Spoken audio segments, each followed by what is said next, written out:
Now it's Renovate and Build. We're back. This is Renovate and Build with Jim and Sandra, powered by Fairtrade Works. Whoa, oh, mercy, mercy me. All things ain't what they used to be now. Marvin Gaye and Mercy, Mercy Me, great environmental song. Quite appropriate because today's show is all about being sustainable and finding greener solutions. Welcome back to Renovate and Build. Hope you're enjoying your holiday.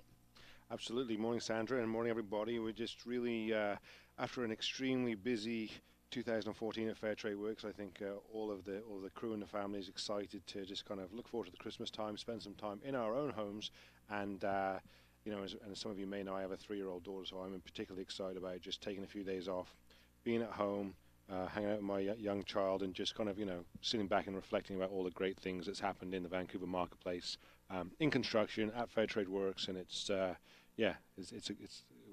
really looking forward to Christmas this year. It's going to be a very neat year for you. I can remember Christmas. I now have a 21-year-old, so Christmas is very different. It's like, can you please sign a check? I don't need to come home. Oh, by the way, send turkey. But it's just so interesting because they start to get a life of their own. But I can remember the third Christmas and how exciting. Like, she's not going to be just there this year, playing with wrapping paper and boxes. She's going to be fully engaged and know Santa Claus. And yeah, this is the first real Christmas, and yeah, you know, as you know, I work a lot and that, and obviously spend a lot of time with my daughter. But yeah, it's just successful year at Fairtrade Works. Construction's moving forward. Everything's on plan, and just looking forward to that downtime with my little baby there. So.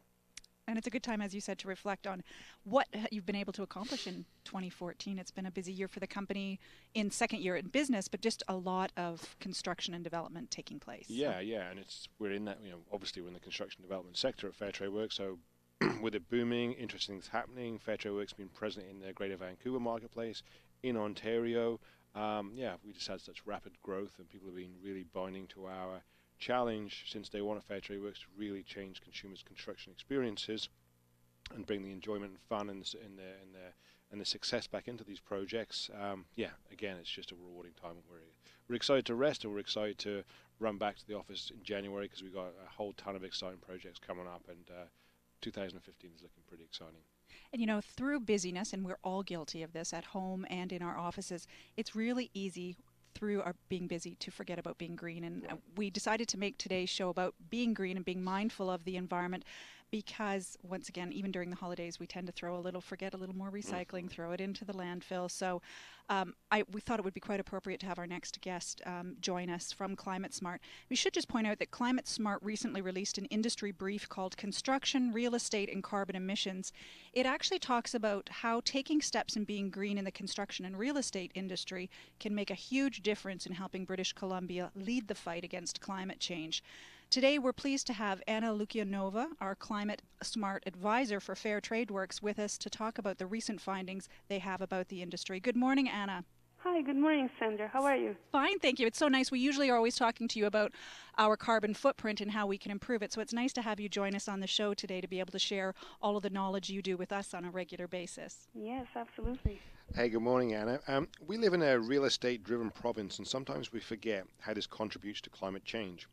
What we want to know is how much of an impact does the construction industry really have to the Metro Vancouver waste? Yeah, thanks, Jim. Great question. So, you know, if we look at the real estate and just our built environment, they are huge contributors to carbon emissions, right? So if you just take the city of Vancouver, we have about 35% of emissions come from buildings, right? So those would be emissions from natural gas that we use in buildings to provide space heating and to heat our hot water, and also the emissions that are associated with generating the electricity that we use in our homes. And so, of course, choosing to build buildings that are energy efficient and retrofitting existing buildings, it can make a huge difference to our carbon footprint. And, you know, here in the lower mainland, we are lucky that we have a mild climate, and we're actually already, with existing technology, we can build and create buildings that are not just have low energy use, but actually carbon neutral. So, for example, the Center for Interactive Research on Sustainability, it's a building at the UVC. This building is not just carbon neutral, but it's actually net positive. So it generates more energy than it uses, and it has a dual exchange heating system, so it will capture the heat from the earth and use it in the building, and it will recover the heat that's coming out from building ventilation and use it to then preheat the fresh air coming in and preheat the hot water. It collects rainwater, and it actually does its own water treatment. So it's a pretty amazing building. And so I would say that the technology is already here, and the construction businesses, they can play a huge role in adopting them and just educating their clients too about how they can reduce ongoing energy costs for the building owners.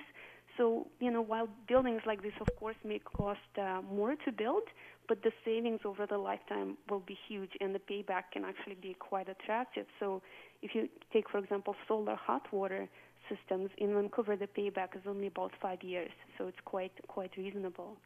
And then just in terms of garbage, Metro Vancouver estimates that a third of all of our waste that's going to landfill is actually coming from construction, renovation, and demolition.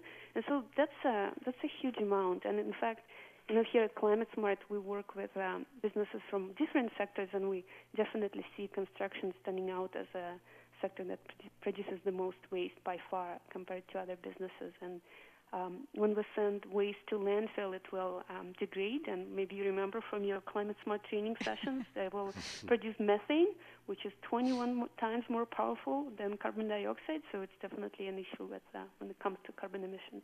I saw Jim sit up straight when you started mentioning school again. I thought I was back at school there for a second. I was like, oh. Joking aside, we really enjoyed it and learned a ton during our Climate Smart training. So it's nice that we have to report in each week because it keeps us on our toes. And then when we hear new information about, okay, now we're not just looking to reduce our carbon footprint, we have positive buildings. That's very, very cool. Anna, what has Climate Smart discovered in this research regarding just in general the construction and the real estate industry? Yes. So really we looked at the construction businesses we've worked with, right, and looked at, okay, what is their footprint? What are the major emission sources? And we definitely see that in construction industry, the main footprint would usually be landfill waste and transportation emissions, probably not surprisingly. No. And then a smaller portion, just under 10%, will usually be office heating and electricity use. And then other significant emission sources, you noticed in your inventory, staff commuting. Yes. And then often in construction, you'll have workers that travel far to sites, and the sites are constantly switching, so they don't have the luxury of living near their work. So that's a significant contributor. And then what's interesting about construction industry is that in addition to the carbon footprint from the operations of a business, so the vehicles that accompany vehicles, staff commuting waste, construction businesses really have influence over the carbon footprint of the buildings that they build, right? And so a construction company can really prioritize energy efficiency and just educate themselves and their clients on the benefits of building an energy-efficient home. And right now, unfortunately, a lot of the people will look at the price tag of buying a home without really considering what we would call a second price tag, which is the ongoing energy costs of the building. Mm-hmm. Right, and then what's interesting actually is if you look at the carbon footprint associated with a building, the construction of it will actually be fairly small compared to the emissions that will take place as that building is operating over, say, the next 20 or 30 years, right, and maybe even more. And so it really makes sense if you think about the construction happens maybe over the course of a year, and then the building is operating for many, many years afterwards.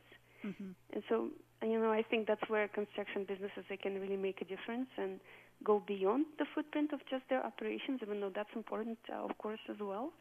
And even, maybe a business that just does renovations can still make a difference by even just, for example, educating their clients about things like low-flow shower heads, right, and energy-efficient lights that can make difference in their home's footprint. Absolutely. You're listening to Renovate and Build on CIL 650 with Jim and Sandra, powered by Fair Trade Works. We're speaking with Anna Lukianova from Climate Smart about just being green in 2015, something to think about, especially over the holidays and as you progress into your home renovation or your new home construction. Anna, what are construction and real estate companies doing to help bring down these numbers? Yeah, so here at Climate Smart, we see our businesses first of all, target their waste, because that's often kind of an easy, low-hanging fruit area where they can really make a difference by doing things like just transitioning from single waste bins to separate bins for wood, cardboard, paper, separating metals, educate their employees on waste separation. You mentioned there in the beginning of the program that when things get busy, people can easily forget about recycling. So just, enforcing those practices. And when it comes to building managers, there's definitely a lot that they can do to reduce waste coming from their buildings. For example, we work with concert properties, and they've done a really neat initiative. They call it recycling lounges. So in their buildings, they will have this nice area, maybe in the basement, where tenants can separate their soft plastics, and there's bins for batteries, for light bulbs, for electronics, organics, even styrofoam. So, as a building manager, that's definitely an area where you can make impact. And often, construction businesses will often have large fleet, and the emissions from that will be significant. So doing things like right-sizing the vehicle, optimizing the routes, and just even optimizing the work schedule. So instead of driving out to the store to get supplies multiple times, just making sure that the sites are well stocked in the beginning of the day and that they have all they need. And then for the fleet, companies will implement even simple changes like install a GPS unit on the truck to track the mileage, to monitor idling and driver behavior. And for service contractors, if you have, say, a company that does electric work, this can help them dispatch the right vehicle, right? If they have them all on the map, they can dispatch the vehicle that's the closest to a service call, reducing emissions that way. And then, something as simple as just anti-idling can cut fuel costs and fuel usage and therefore carbon emissions by 5%. So it can be quite significant too. We can't believe our Priuses are, of course, have just reduced. And as you said, vehicle size, all the guys were having trucks in their past history in companies, and all of a sudden to come, and they don't always need that. So just driving a Prius to meet a client has really reduced our carbon emissions. It's been incredible. Yeah, definitely. Yeah, Prius, actually, if you compare it to a large truck, the fuel usage is about a third. We actually thought our numbers were wrong. I can remember checking in with you the first time because they were so low. And so why do you think so many businesses now are getting on board? Pardon me? Why do you think so many businesses are choosing to manage their carbon footprint and getting on board being green? Good question. We actually looked at that in our construction brief, and so the top three reasons really we see are marketing and brand lift as number one, cutting costs, so staying competitive, and also building on existing green initiatives. So a lot of businesses that'll come to our program will already have some things in place, but then they want to really solidify and establish a baseline and see how they're improving over time. And so in construction in particular, we noticed that about a third of the companies cited anticipating future requirements as a driver to manage their emissions. So we have many businesses in construction that are competing for municipal contracts, and they will see this, as a way to strengthen the responses to the RFPs, for example, from municipalities. And I was just actually speaking with an electrical contractor in Port Moody this week, and they chose to go carbon neutral and advertise their services zero footprint. So marketing is definitely a big driver for companies. And you also see business leaders that feel personally responsible for cleaning up their operations and are just passionate about doing this work in their companies. And some of them will even say that these type of projects are their favorite things that they do in their business. So, yeah. Fantastic. Yeah.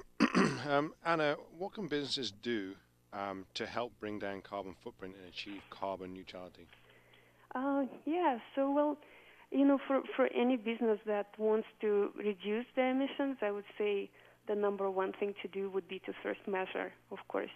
And we continually see businesses coming through the program being surprised at what they thought, maybe was unimportant, ending up being huge for a carbon footprint, and vice versa, right? So things that they thought were significant are maybe actually not. And I remember, I think for you guys, it was the surprise how significant your heating was, even though you have a fairly small office. Yes. Yeah. Right? But it's just an old building, so we discovered that, and then also staff commuting being fairly sizable. Absolutely. Yeah, it's good just to audit it and kind of create that benchmark. And like you said, you get busy, but just to audit it, measure it, put it in front of your nose, and that's what really focused our business at Fairtrade Works on, just being committed to make a change, Yeah. You can get lazy easy. We try. So Anna, thank you so much for making the time for us this weekend. If you'd like to learn more about the industry brief on construction, real estate and carbon emissions, be sure to visit climatesmartbusiness.com. That's climatesmartbusiness.com. And remember, all of the guests that you've heard on the show today will be on our Facebook page. That's facebook.com/RenovateandBuild. That's AND Build. And we've run out of time here again on the show. Next week on the show... Oh, well, I'm looking forward to speaking with Philip Hochstein. He's the president of the Independent Contractors and Businesses Association, about what he believes needs to happen to deal with the labor shortage that we've been talking about so much on Renovate and Build in the upcoming decade in not only this province, but in Canada. Also coming up next week, find out the latest options when it comes to smart refrigerators. That's on Product Face Off. Thanks so much for joining us. It's been a pleasure to be here on CL650 this morning. We'd like to thank our producer Dwayne and the entire crew here at Newcat Radio for their help.